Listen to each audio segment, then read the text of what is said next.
many babies are in the Safariland, and I don't know why this is over there. Here, let's show all of them. There's so many things around us. Of course, this is the animals surrounding us. Tigers, places, houses. Wow. Who's that? That's giraffe.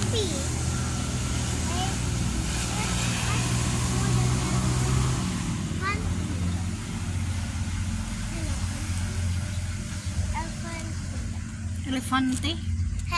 Cowbell pipi. There. Cowbell pipi.